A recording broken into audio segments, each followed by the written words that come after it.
Today we're unboxing something truly special, a tribute to the heroes of the skies from 1940. This is the Battle of Britain 85th Anniversary Tribute Box, a collector's dream with 36 historic keepsakes packed inside.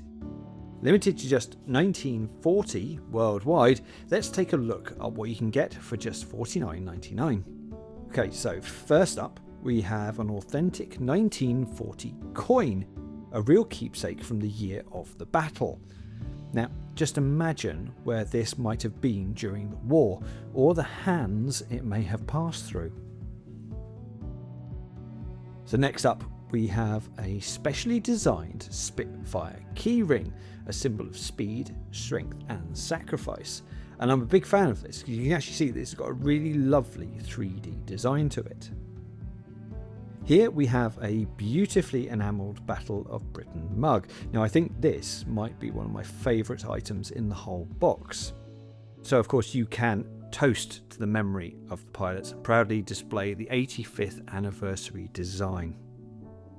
So next we have a set of 6 special edition Battle of Britain postcards showing the designs and details of the battle's most significant aircraft. Now, of course, that includes the Spitfire and the Hurricane, of course, but also some of the German planes like the Messerschmitt or the Dornier. Now, as we dig down deeper, we find there are replica RAF passes, cigarette cards, battle reports, airmail, all the items you would have seen in daily life during wartime Britain. You get a full set of poster images, of course, those iconic posters from the time, and a couple of really richly illustrated books detailing the Battle of Britain itself. Now, whether you're a lifelong history lover or looking for the perfect gift for someone who is, this is more than a box. It's a journey through Britain's courage, sacrifice and victory. But with the worldwide edition limit of 1940, time is of the essence to secure yours.